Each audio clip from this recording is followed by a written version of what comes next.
இது என்ன இருக்கு ரொம்ப சாதாரண விஷயமா இருக்கு அப்படின்ற மாதிரி ஒரு ஃபீல் கூட வரலாம் சார். பெருசாக இம்ப்ரெசிவாக இல்லை அப்படின்னு தான் சொன்னாங்க. ஸோ என்ன ஒரு நார்மலான ஒரு ஸ்டோரி, ஒரு ரூம்குள்ளே நடக்குது, ஒரு 2 கேரக்டரு.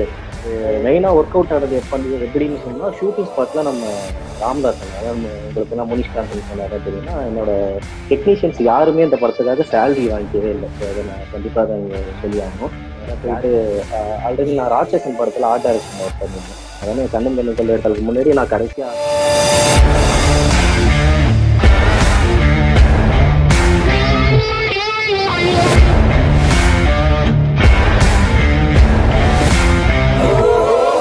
ரெண்டு மூணு விஷயங்கள் நோட் பண்ண விஷயங்கள் ஓப்பன் த பாட்டில் வந்து பாத்தீங்கன்னா ஆப்வியஸா நீங்க சொன்ன கேமரா அண்ட் கலர் கிரேடிங் இது பண்ண எல்லாமே ஆக்சுவலா ரொம்ப இன்டென்ஸா நோட்டீஸ் பண்ணுது. இன்னொன்று என்ன, உங்க படத்துல வந்து ஸ்டோரிங்கிறது ரொம்ப சிம்பிளான ஒரு கதை தான். நீங்க பேப்பர்ல போய் அதை சொல்றீங்க, ஒருத்தர் எழுதி காமிக்கிறீங்க அப்படின்னா அவங்க மைண்ட்ல வர விஷுவல்ஸ் அவங்க இமேஜின் பண்றதோ வந்து கண்டிப்பா நீங்க காமிச்ச படமா இருக்காது. அது வந்து இது என்ன இருக்கு ரொம்ப சாதாரண விஷயமா இருக்கு அப்படின்ற மாதிரி ஒரு ஃபீல் கூட வரலாம் சில பேருக்கு. ஆனா அதை நீங்க எவ்வளவு இன்டென்ஸா கொண்டு போனீங்கிறது இருக்கு. ஸோ இந்த மாதிரி படத்துக்கு எழுதுறப்போ உங்களுக்கு வந்து ஏதாவது டிஃபிகல்ட்டி ஃபேஸ் பண்ணீங்களா? லைக் நம்ம டைலாக்ஸா அது இருக்கிறப்போ அவ்வளவு எங்கேஜிங்கா இருக்குமா, ஆடியன்ஸ்க்கு அந்த டென்ஷன் மெயின்டைன் ஆகுமா அப்படிங்கிறது எங்கேயாச்சும் உங்களுக்கு தோணி இருக்கா? அதுக்காக நீங்க உங்க ரைட்டிங் எப்படிலாம் மாடிஃபை பண்ணீங்க, அந்த ரைட்டிங் ப்ராசஸ் பத்தி கொஞ்சம் சொல்ல முடியும்?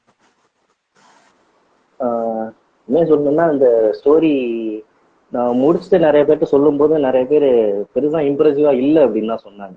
ஸோ என்ன ஒரு நார்மலான ஒரு ஸ்டோரி, ஒரு ரூம்குள்ளே நடக்குது, ஒரு 2 கேரக்டரு, ஒரு சின்ன சின்ன ட்விஸ்ட் அண்ட் டர்ன்ஸ் இருந்துச்சு, அவ்வளோதான். மற்றபடி பெருசாக அது ஒர்க் அவுட் ஆகலை அப்படிங்கிற மாதிரி தான் நிறைய பேர் சொன்னாங்க. ஒரு 10 பேர்ட்ட சொன்னோன்னா ஒரு 8 பேரோட ரிசல்ட் இதுவாக தான் இருந்துச்சு. ஒரு 2 பேர் தான் ஓகே நல்லா, அதுவும் ஓகே நல்லா இருக்கு அப்படிங்கிற மாதிரி, ஒரு எக்ஸ்ட்ராடனரி ஒரு ஸ்டோரி அப்படிங்கிற மாதிரி யாருமே சொல்லல. ஸோ இந்த ஸ்டோரியை நான் நம்பினது பேசிங் என்ன, தென் அதுக்கப்புறம் நான் சொன்ன மாரி என்னோட டெக்னீஷியன்ஸ் தான். இந்த படம் நல்லா வரும், ஒரு நல்ல ஒரு அவுட்புட்டாக வரும், ஸோ இவனுக்கு ஒரு, அதாவது எனக்கு ஒரு நல்ல ப்ரொஃபைலாக இது இருக்கணும் அப்படின்னு சொல்லிட்டு தான் ஸோ எல்லாருமே ஒர்க் பண்ணாங்க. ஸோ அதுக்கான ஒரு விஷயம் கொஞ்சம் கொஞ்சமாக கிரியேட் ஆனது எனக்கே தெரிஞ்சு. ஸோ ரைட்டிங்கில் முடிஞ்ச அளவு நான் நிறைய விஷயங்கள் கொண்டு வர பார்த்தேன். அது மெயினாக ஒர்க் அவுட் ஆனது எப்படின்னு சொன்னால் ஷூட்டிங் ஸ்பாட்டில் நம்ம ராம்தாசன், அதாவது உங்களுக்கு நான் முனிஷ்காந்த்னு சொன்னாதான் தெரியும். ஸோ அவர் உள்ள வந்ததுக்கு அப்புறம் தான் ஸோ அதுக்கான நான் எழுதின ஒரு நார்மல் டைலாக்ஸ் கூட அவர் சொல்லும் போது அது ஒரு வேற விஷயமா கிரியேட் ஆச்சு. ஸோ அப்போவே சரி, ஷூட்டிங் ஸ்பாட்ல இது எனக்கு கொஞ்சம் ஒர்க் அவுட் ஆகக்கூடிய ஒரு விஷயமா தான் நிறைய விஷயங்கள் தெரிஞ்சிச்சு. ஸோ ஸ்பாட்லேயே நிறைய பேருக்கு அந்த ஹியூமர் ஒர்க் அவுட் ஆயிருந்துச்சு. ஸோ லைட்மேன்ஸ்லேருந்து எல்லாருமே அவர் பேசுறதுக்கெல்லாம் சிரிச்சாங்க, அதை என்னால் நோட் பண்ண முடிஞ்சிச்சு. ஸோ என்னென்ன விஷயம் அங்கே ஒர்க் அவுட் ஆச்சு அப்படிங்கிறது எனக்கு மோஸ்ட்லி ஷூட்டிங் ஸ்பாட்லேயே தெரிஞ்சிச்சு. தென் அதுக்கப்புறம் படத்தோட மேக்கிங் அண்ட் குவாலிட்டி, ஸோ இந்த விஷயங்கள், அந்த எடிட்டிங் ஒரு மெயின் ப்ளஸ் பாயிண்ட் சொல்லலாம். நீங்கள் சொன்ன மாதிரி அந்த 22 மினிட்ஸும் ஒரு எங்கேஜாக போனதுக்கு ஒரு மெயின் ரீசன் என்னோட எடிட்டர் அஜய் மனோஜ். ஸோ அவர் இப்போ மூவிஸ்லாம் நிறையா பண்ண ஆரம்பிச்சிட்டாரு. ஸோ அந்த ஒரு என்கேஜ்மெண்ட்டாக போனதுக்கு ஒரு மெயின் ரீசன் சொல்லலாம். தென் இன்னொரு விஷயம், கேமராமேன் வந்து ஜெகநாதனுங்க. அவர் நிறைய விஷயங்கள் அதான முன்கூட்டியே பிளான் பண்ண ஆரம்பிச்சிட்டோம். ஷூட்டிங் போறதுக்கு முன்னாடியே அது அந்த வீட்டில் தான் ஷூட் பண்ண போறோங்கிறது எங்களுக்கு தெரிஞ்சிச்சு. ஸோ முன்கூட்டியே அதுக்கான பிளானிங், என்னென்ன எந்தெந்த ஆக்சிஸ், என்னென்ன லைட்ஸ் யூஸ் பண்ண போறோம், ஸோ எங்கெங்க கேமரா வைக்க போறோம், ஸோ இந்த விஷயங்கள்லாம் நாங்கள் முன்கூட்டியே பிளான் பண்ணி போயிருக்கு. ஸோ இன்ட்ரெஸ்ட் எடுத்து எல்லாருமே ஒர்க் பண்ணாங்க, இந்த ப்ராஜெக்ட் நல்லா வரணும் அப்படிங்கிறத செஞ்சதுன்னா. ஸோ அதுக்கப்புறம் அதோட மியூசிக் டைரக்டர் சாந்தன், அதுக்கப்புறம் போஸ்ட் ப்ரொடக்ஷன் ஒர்க்கில் அவரோட ஒரு பில்லர் மாரி வந்து அந்த படத்தை முடிச்சு கொடுத்தாருன்னு சொல்லலாம். ஸோ இது எல்லாமே கிரியேட் ஆச்சு. ஸோ இதோட அவுட்புட் தான் படத்தை நம்ம அந்த அளவுக்கு கொண்டு வந்தது. இன்னொரு விஷயத்துல நான் என்ன சொல்லணும்னு தெரிஞ்சுக்கணும்னா, என்னோட டெக்னீஷியன்ஸ் யாருமே இந்த படத்துக்காக சேலரி வாங்கிக்கவே இல்லை. ஸோ அதை நான் கண்டிப்பாக அதை சொல்லி ஆகணும்.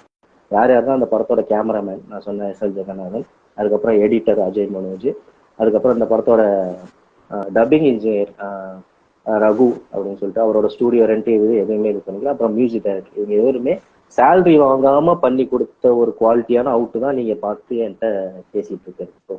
ஸோ இதுதான் ஒரு டீமா அவங்க எந்த அளவுக்கு எனக்கு சப்போர்ட் பண்ணியிருக்காங்க. ஸோ அந்த ஒரு சப்போர்ட்னால தான் இந்த மூவி இந்த அளவுக்கு ஒரு நல்ல ஒரு அவுட்புட்டா வந்திருக்குன்னு நான் சொல்றேன்.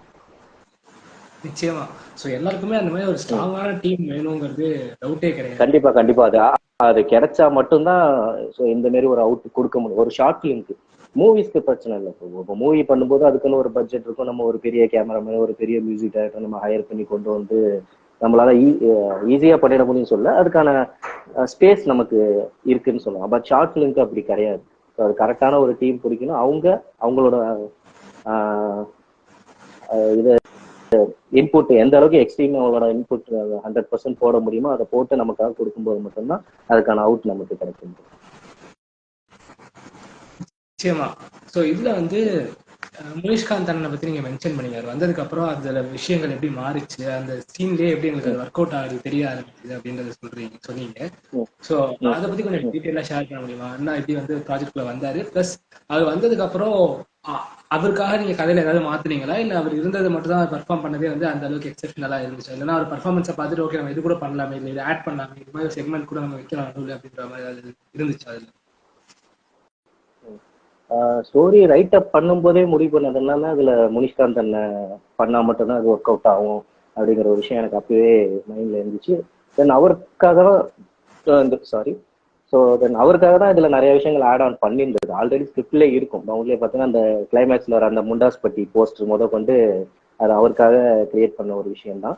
ஸோ அப்ரோச் பண்ண நேராக போயிட்டு ஆல்ரெடி நான் ராட்சசன் படத்துல ஆர்ட் டைரக்ஷன்ல ஒர்க் பண்ணியிருந்தேன். அதாவது கண்ணும் கண்ணும் கொள்ளையர்களுக்கு முன்னாடி நான் கடைசியா ஆர்ட் டைரக்ஷன்ல ஒர்க் பண்ண கூட ராட்சசன் தான். ஸோ ராட்சசன் முடிச்சுட்டு அப்படியே வந்து நான் டைரக்ஷன் ஃபீல்ட்ல என்ட்ரி ஆனது கண்ணும் கண்ணும் கொள்ளையர்கள். ஸோ ஆல்ரெடி அந்த டீம்ல எல்லாருமே தெரியும். முனிஷ்காந்த் அண்ணனையும் அப்ப தெரியும். பழக்கம்னா ரொம்ப க்ளோஸ் கிடையாது, பேசிப்போம் அவ்வளவுதான். நான் அப்படி இருக்கும்போது இந்த படத்துக்கான நான் வந்து அப்ரோச் பண்ணலாம்னு சொல்லிட்டு ராம் சார்ட்ட, தென் ராட்சசனோட அசிஸ்டன்ட் டைரக்டர் டீம், தென் அந்த படத்தோட ஆர்ட் டைரக்டர் அவர்த்தி சொல்லி, ஸோ 3 சைட்ல இருந்து அவர்கிட்ட நான் ட்ரை பண்ணேன். ட்ரை பண்ணும்போது ஒரு நாள் மீட் பண்ணலாம் அப்படிங்கிற மாதிரி சொல்லியிருந்தாங்க. ஸோ அப்போ வந்து ஆலம் பனான்னு ஒரு படம் கேஜேஆர்ல இப்போ பண்ணிட்டு இருக்காங்க, இன்னும் ரிலீஸ் ஆகல. அந்த படத்தோட ஷூட் வந்து நம்ம வடபழனி தாமரா ஸ்டுடியோஸ்ல போயிட்டு இருந்துச்சு. ஸோ அப்போ போறப்பதான் அவரை மீட் பண்ணி உட்கார வச்சு ஒரு ஷார்ட்டா எனக்கு இந்த ஸ்டோரியை சொல்லுங்க அப்படின்னாரு. ஸோ சொல்லி முடிச்சேன். சொல்லி முடிச்சதுக்கப்புறம் சொன்னதுன்னா நிறைய பேர் அப்ரோச் பண்றாங்க, ஷார்ட் ஃபிலிம்ஸ்க்கு நிறைய பேர் கேட்கறாங்க. ஸோ யாருக்குமே நான் இப்போ பண்றது கிடையாது. பட் ஒரு நாள்ல முடிக்கிறேன்னு சொல்றீங்க. ஸோ அது ஒரு ரீசன். இன்னொன்னு இந்த படத்தோட ஆர்ட் டைரக்டர் கோபி அவர் இதுவரை என்கிட்ட எதுவுமே கேட்டது கிடையாது. ஸோ அவரே சொல்லியிருக்காருங்கிறனால அவருக்காக நான் பண்றேன் அப்படின்னு ஒத்துக்கிட்டு தான் அந்த ப்ராஜெக்ட்குள்ளார அவர் எம்பி ஆனாரு. ஸோ சொல்ல போனா அவரோட அவருமே இந்த படத்துக்காக என்ன சொல்றது, அவரோட டைம் ஒதுக்கி வந்து எனக்காக பண்ணி கொடுத்ததே ஒரு பெரிய விஷயமா தான் இருந்துச்சு. பயங்கர கம்ஃபர்டபுள். எல்லாருக்குமே ஒரு பயம் இருந்துச்சு, ஒரு ஆர்டிஸ்ட வச்சு எப்படி வேலை வாங்க போறோம் அப்படிங்கிற ஒரு பயம் வந்து எனக்கும் இருந்துச்சு, கேமராமேனுக்கும் இருந்துச்சு, எல்லாருக்குமே இருந்துச்சு. பட் ரொம்ப கம்ஃபர்டபுள். வந்தோடனே ஒரு ஒரு புதுசா ஒருத்தவங்களை கூப்பிட்டு வந்து நம்ம நடிக்க வச்சா அவங்க எப்படி நமக்கு ஒரு கம்ஃபர்டபுள் ஜோன்ல இருப்பாங்க. இது ஓகேவா, இது ஓகேவா, இப்படி பண்ணலாமா, இது உங்களுக்கு இதுவா, நீங்க என்ன சொல்றீங்களோ அதை நான் செய்யறேன். ஸோ அந்த மாதிரி ஜோன்ல தான் இருந்தாரு. ஸோ எங்களுக்கு ரொம்ப ஈஸியாவே இருந்துச்சு. சொல்ல போனா அந்த டோட்டலாவே இந்த படத்துல அவரோட ஷூட்டிங்கோட டியூரேஷன் பாத்தீங்கன்னா ஒரு 5 hours தான். எல்லாமே சிங்கிள் டேக் தான். அவர் பண்ண எல்லா ஷாட்டுமே சிங்கிள் டேக் தான் இருந்துச்சு. அதிகபட்சம் ஒரு 2 டேக் 3 டேக் போனுச்சுன்னா அது எங்க சைடு மிஸ்டேக்கா இருக்கும். ஒன்னு கேமரா ஃபோக்கஸ் மிஸ்டேக், இல்ல ஏதாச்சும் பொசிஷன் தப்பா சொல்லியிருந்திருப்பேன். ஸோ அதுக்காக மட்டுமே தான் உண்மை போனுச்சே தவிர அவர் எல்லாமே ஒரு சிங்கிள் டேக்ல பெர்ஃபெக்டா பண்ணி கொடுத்துட்டாரு. ஸோ இன்னொரு விஷயம், நம்ம காமெடி அப்படிங்கிற ஒரு விஷயம் வந்து நமக்கு அதிக டேக் போனுச்சுன்னா அது ஒர்க் அவுட்டே ஆகாது. அது நிறைய பேர் சொல்லியிருக்காங்க. அது எனக்கும் இந்த ஒரு விஷயத்துல தெரிஞ்சுச்சு. ஸோ என்ன ஜேனர்னாலும் என்ன ஒரு ஷார்ட்னாலும் நம்ம 2-3 டேக் போகலாம். ஸோ காமெடி டைலாக்ஸ் காமெடிங்கும் போது நம்ம அதிகபட்சம் 1, 2, 3 டேக்குள்ள அது முடிச்சா மட்டும்தான் அந்த காமெடிங்கிறது ஒர்க் அவுட் ஆகும். ஸோ இந்த விஷயத்துல அது என்னால தெரிஞ்சுக்க முடிஞ்சிச்சு. ஸோ ஒரு பெர்ஃபெக்டான ஒரு ஆர்டிஸ்டா எனக்கு அவர் கிடைச்சாருன்னு தான் சொல்லலாம். இப்போ எனக்கு என்ன, நான் விஷுவலா நான் யோசிச்சேனோ இந்த படம் எப்படி ஒரு டிசைன் ஆகி வரும் அப்படின்னு நினைச்சனோ அதை எனக்கு கரெக்டா நான் எதிர்பார்த்ததை விட அதிகமாவே நிறைய விஷயங்கள் பண்ணி கொடுத்தாரு. தென் ஷூட்டிங் ஸ்பாட்ல டெவலப் பண்ண விஷயங்கள்னு பாத்தீங்கன்னா அந்த படத்தோட சில டயலாக்ஸ், ஸோ நிறைய டைலாக்ஸ் அதுல நான் எழுதியிருந்தேன். தென் கொக்கிக்குமார் போர்ஷன் ஒன்று வரும் அது ஷார்ட் ஃபிலிம்ல பாத்தீங்கன்னா. கொக்கிக்குமார் மாரி ஜீவா நடிச்சு காட்டுவாரு. அதுக்கு இவருக்கு ஆப்போசிட்ல ஒரு கவுண்டர் ஒண்ணா கொடுத்துட்டு இருப்பாரு. ஸோ அதுல சில டைலாக்ஸ் அவர் தான் ஆக்ட் பண்ணாரு. ஒரு விஷயம் என்ன சொல்லுவாருன்னா, என் தப்பு தான் அன்னைக்கு நான் மட்டும் சினிமாவுக்கு போகாம இருந்ததுன்னா எங்க அம்மாவை காப்பாத்திருப்பேன் அப்படின்னு சொல்லுவாரு. அதுக்கு முனிஷ்காந்த் வந்து இனிமே சினிமாவை யாராலையும் காப்பாற்ற முடியாது அப்படின்றாரு. ஸோ இந்த மாதிரி விஷயங்கள்லாம் ஸோ அவரா ஆட் ஆன் பண்ண ஒரு விஷயங்களா தான் இருந்துச்சு. அந்த கிளைமேக்ஸ்லயும் சில டைலாக்ஸ் எல்லாம் அவர் ஆட் பண்ணாரு. ஜீவா வந்து கீழே அடிபட்டுக்கிறாரு, அப்போ வந்து விழுந்துடுறா அப்படிங்கிறது. தென் டோர் சாத்திட்டு போகும்போது இனிமே நாளைக்கு நம்ம வீட்டுல ஒன்று போட்டோ எடுக்கிறதுக்கு எல்லா மீடியாக்காரங்களாம் அடிச்சுட்டு நிக்க போறாங்க. ஸோ இந்த மாரி சில டைலாக்ஸ் எல்லாம் அவர் ஆட் ஆன் பண்ணி தான் அந்த படத்தை ஒரு லெவலுக்கு கொண்டு வந்தாரு. தென் இன்னொரு டைலாக் பாத்தீங்கன்னா, அந்த பாட்டில் எடுத்து அடிச்சதுக்கு அப்புறம் எந்திரிச்சு சிகரெட் குடிச்சிட்டு அப்படியே பின்னாடி சாஞ்சி விடுவாரு மாதிரி. ஸோ அந்த இடத்துல அவர் வந்து நடிப்பு களஞ்சியமே அப்படிங்கிற மாதிரி சொல்லிட்டு விழுந்தாரு. ஸோ இதெல்லாமே அவரோட இன்புட்ஸ் தான் இருந்துச்சு. ஸோ அதுக்கப்புறம் டப்பிங்ல உண்மையிலே நிறைய விஷயங்கள் அவர் எனக்காக ஆட் ஆன் பண்ணி கொடுத்தாரு. ஸோ ஷூட்டிங் 5 hours இருந்தாலும் டப்பிங் 7 hours ஆயிடுச்சு அவர் பண்ணி கொடுத்தது. ஸோ நிறைய டேக்ஸ் போனுச்சு. சில விஷயங்கள் ஷூட்டிங் ஸ்பாட்ல பேசுனதை விட இன்னும் கொஞ்சம் பெட்டரா பண்ணலாம், சில டைலாக்ஸ் ஆட் ஆன் பண்ணலாம் அப்படிங்கிற மாதிரி பண்ணி ஒன்னா ஷூட்டிங் ஸ்பாட்ல எதுவும் கிரியேட் பண்ணல. தென் டப்பிங்ல தான் நிறைய விஷயம் கிரியேட் ஆச்சு. நிறைய விஷயங்கள் கிரியேட் பண்ணி அவரோட இன்புட்ஸ்ல நிறைய அவரோட ஸ்டைல்ல சில டைலாக்ஸ்லாம் சொன்னாரு. இந்த மாடுலேஷன்ல சொன்னா இது எப்படி இருக்கு, இந்த மாதிரி போலாமா அப்படின்னு சொல்லி நிறைய விஷயங்கள் ஒரு 4-5 ஆப் கொடுத்து அதுல எதுன்னு எடுத்து யூஸ் பண்ணிக்கணும்னு சொல்லி அதுல ஒரு ஃப்ளோ நாங்க ரெடி பண்ணி அப்படி முடிச்சதுதான் அந்த படத்தோட பத்தி. நிச்சயமா நிறைய மைண்ட் வாய்ஸஸ் கூட இருக்கும்னு நினைக்கிறேன் படத்துல. அந்த அதாவது மைண்ட் வாய்ஸ் இருக்காது, அவரு அந்த சைடு கேமரா இருக்கிறப்ப இவரோட கவுண்டர்ஸ் நிறைய வந்துட்டே இருக்கும். அதெல்லாம் படத்துல மைண்ட் வாய்ஸ் ஜீவாவுக்கு தான் இருக்கும். அந்த இன்னொரு கேரக்டர் ஜீவான்னு ஒருத்தர் பண்ணிருப்பாரு. ஸோ அவருக்கு தான் மைண்ட் வாய்ஸ் நிறைய இருக்கும். இவருக்கு எல்லாமே ஒரு பேசுற டாக்கி போர்ஷன்ஸ் அவரோட இதுல இருந்து தான் இருக்கும். ஆனா ரொம்ப ஒரு சில விஷயங்கள்லாம் வந்து பாத்தீங்கன்னா அந்த பாட்டில் எடுத்து அடிக்கிறப்போ நான் அடுத்த பாட்டுக்கு வரேன். மோனிஷா அவர் இது 100+ நீங்க சொன்ன மாதிரி பெரிய பிளஸ் வந்து கேமரா தான். ஸோ நிறைய விஷயங்கள் கேமரானால எனக்கு வந்து அந்த படத்துல இருந்து அட்டென்ஷன் வந்து அதிகமாகிட்டே போச்சு. ஆரம்பிக்கிறதுல இருந்து அந்த கேமரா வந்து உங்களுக்கு ஒரு பதத்தை வந்து மெயின்டைன் பண்ணிட்டே இருக்கும் படம் ஃபுல்லா. உங்களுக்கு ஒரு ஸ்கிரீன் ஃப்ரேம் வந்து கண்ணுக்கு வந்து ரொம்ப பிளசண்டா இருக்கும் பாக்குறப்போ. உங்களுக்கு ஃபுல்லா லைக் என்னதான் நம்ம ஒரு ரூம்குள்ள வீட்டுக்குள்ள இருக்கும், 20 நிமிஷம் வீட்டுக்குள்ள ஒரு ஆடியன்ஸை ஹோல்ட் பண்ணி வைக்கணுங்கிறது வந்து ஒரு பெரிய டாஸ்க் ஆக்சுவலா. வேற வேற ஏதோ நடக்குது அப்படின்னா கூட உங்களுக்கு ஸ்டோரிக்குள்ளார இருக்கிற லிங்க் வந்து ஆடியன்ஸை மெயின்டைன் பண்ண அடுத்து என்னதான் ஆகுமோ அப்படிங்கிறது. பட் இதுல வந்து ஒரு ரூம்குள்ள இருக்கீங்க, அதுக்குள்ளேருந்தே அந்த இன்டென்சிட்டி வந்து மெயின்டைன் ஆகிட்டே இருந்துச்சு. ஒரு சிம்பிள் எக்ஸாம்பிள் சொல்லணும்னா அந்த பாட்டில ஓபன் பண்ணணும், குடிக்க ஆரம்பிக்க போறாங்க. ஸோ பாட்டில ஓபன் அப்படின்றப்போ டைட்டில் அதான் ஓபன் த பாட்டில் அப்படிங்கிறதுனால அந்த இடத்துக்கு வந்து நீங்க 3-4 ஷாட் வச்சு எடுத்து அதை கவர் பண்ணிருப்பீங்க இல்லையா.